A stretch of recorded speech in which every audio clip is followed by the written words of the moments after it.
One told story में आपका स्वागत है। अगर आपने हमारे चैनल को सब्सक्राइब नहीं किया है तो अभी कर ले और बेल आइकन दबा दे।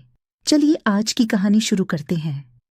यह कहानी एक ऐसे परिवार के बारे में है जो एक बार एक पिकनिक पर जाते हैं, पर उस जगह उनका सामना एक मानव भेड़िया वेयरवुल्फ से हो जाता है। 80 के दशक की शुरुआत थी। हम 4 लोगों ने मिलकर स्नेक रिवर के पास में पिकनिक मनाने की योजना बनाई। यह जगह हमारे टाउन से 5 मील की दूरी पर थी। यह जगह ईस्टर्न ओरेगॉन में थी, पहाड़ियों से भरी हुई जगह। सर्दियों की शुरुआत होने के कारण कम मात्रा में बर्फ पड़ रही थी। उस रात को चांद पूरा निकलने वाला था और हम जानते थे कि इससे नदी का दृश्य और भी सुंदर होगा। इस ट्रिप में मैं, मेरा पति और मेरी बहन और उसका बॉयफ्रेंड था। हम लोगों ने कुछ बियर्स और कुछ नशे की चीजें अपने साथ में ली थी ताकि हम पूरी रात सस्ते नशे और मजे कर सकें। तकरीबन रात के 11 बज रहे थे जब हम निकले। जिस जगह हम जा रहे थे वह एक मनोरंजन की जगह थी जहां पर लोग मजे कर सकते थे, कैंप लगा सकते थे और वहां पर नाव चला सकते थे। उस जगह जाने के लिए हमें मुख्य सड़क को छोड़ना था। सब कुछ सही चल रहा था। चांद की रोशनी इतनी थी जिससे कि सड़क और आसपास की चीजें साफ दिखाई दे रही थीं। हमने एक जगह पर एक कार को पार किया। मेरे पति ने सिगरेट जलाई और मेरी ओर बढ़ा दी। हम दोनों आगे वाली सीट पर बैठे थे। मेरी बहन और उसका बॉयफ्रेंड पीछे वाली सीट पर बैठे हुए थे। जैसे ही मैं सिगरेट पीने वाली थी कि तभी मैंने अपनी कार के सामने लगभग 20 मीटर की दूरी पर किसी चीज को हिलते हुए देखा। पहली बार देखने पर तो वो मुझे एक हिरण के जैसा लगा। मैं सीट में आराम से पसर कर बैठ गई, पर तभी मैंने उस चीज को अपनी कार के दाईं ओर आते हुए देखा। मेरी बहन भी यह जान चुकी थी कि कार के दाईं ओर कोई चीज तो है। वह बस पूछने ही वाली थी कि क्या हो रहा है। तभी उसने उस चीज को गाड़ी के पीछे की ओर जाते हुए देखा। मुझे याद है कि मैंने मुश्किल से ही एक बार सिगरेट पी थी।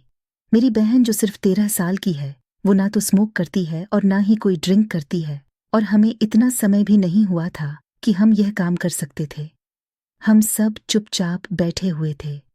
हम दोनों ने कहा, क्या है वो? उन लोगों ने कहा, क्या? हम लोगों ने कहा कि बाहर कोई तो है। वो दोनों हंसने लगे, पर इसके बाद उन्होंने भी उस चीज को कार के बाईं ओर हिलते हुए देखा। उस समय मेरे रोंगटे खड़े हो गए और मुझे किसी अनहोनी के होने की आशंका हुई। वह फिर से हमारी कार के पास से गुजरा, पर पहले से काफी ज्यादा पास से। इस समय तक मैं चाहती थी कि हम वहां से जल्द निकल चलें। हम सब पूरी तरह से डर चुके थे और हम जानना चाहते थे कि वह चीज क्या है। ये जो भी था एक बार फिर से हमारी कार के चक्कर लगाने लगा।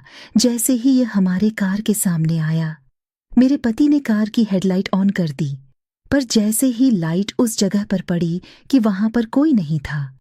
कुछ सेकंड पहले तक वह वहीं पर था। जब मेरे पति ने एक बार फिर से कार के हेडलाइट ऑन की तो वह फिर से कार के दाईं ओर आ गया, पहले से भी बहुत ज्यादा पास में। हम नहीं जानते थे कि वह क्या था। इस समय तक मेरी बहन काफी डर चुकी थी और साथ में मैं भी। हम सभी मेरे पति पर चिल्लाए कि हम सबको यहां से निकालो। वह भी हमारी ही तरह डरा हुआ था। उसने गाड़ी को स्टार्ट किया और आगे जाने की बजाय वह गाड़ी को रिवर्स में ले गया ताकि हम पीछे होते हुए उस जगह से मेन रोड पर पहुंच सकें। हम किसी तरह से चलते फिसलते हुए ऊपर चढ़ते हुए मेन रोड पर आ पहुंचे। हमने सोचा कि अब सब कुछ ठीक है, पर तभी मैंने अपनी जिंदगी की सबसे डरावनी चीज का अनुभव किया, जिसे शायद ही मैंने पहले कभी महसूस किया हो। जैसे ही हम ऊपर चढ़े, हमने देखा कि कार की हेडलाइट की रोशनी जहां पर जाकर खत्म हो रही थी, उस जगह पर एक जानवर खड़ा था। वह उस जगह पर एक ऐसे आदमी की तरह खड़ा था जो पूरी तरह से बड़े बड़े बालों से ढका हुआ हो तथा बहुत ही पतला हो। जब उस पर लाइट पड़ी तो वह मुड़ा। अब हम उसको पूरी तरह से देख पा रहे थे। वह मेरी ही आंखों में देख रहा था और कसम से उस समय मेरी दिल की धड़कन बस रुकने ही वाली थी। उसकी आंखों की जगह गहरे काले गड्ढे थे और उसकी आंखों में दहशत और पागलपन के सिवा और कुछ दिखाई नहीं दे रहा था। ऐसा बस कुछ सेकंड के लिए ही हुआ था कि तभी मेरे पति ने कार की स्पीड बढ़ाई। वह उसको कार से टक्कर मारना चाहता था, पर वो जानवर वहां से बड़ी ही तेजी से गायब हो गया, मानो जैसे वह पहले कभी वहां था ही नहीं। वो हेडलाइट की रोशनी से क्यों डरता था, ये तो मैं नहीं जानती, पर जितनी तेजी से हो सके हम उतनी तेजी से उस जगह से निकल गए। बाहर बहुत ठंड थी और ठंड के इस समय में बाहर न तो कोई आदमी होता है और ना ही कोई दुकान खुली होती है, और दूसरी बात वह इलाका बिल्कुल सुनसान था और रात के इस समय में वहां मुश्किल से ही कोई गाड़ी दिखाई देती थी। हम नहीं जानते कि वो क्या था और वह कहाँ से आया था, पर मेरे दिमाग में केवल एक ही शब्द याद आता है, मानव भेड़िया, वेयरवुल्फ।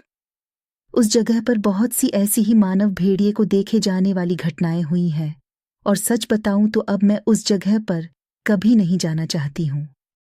ऐसी और रोचक कहानियों के लिए हमें सब्सक्राइब करें और बेल आइकन दबाना ना भूलें।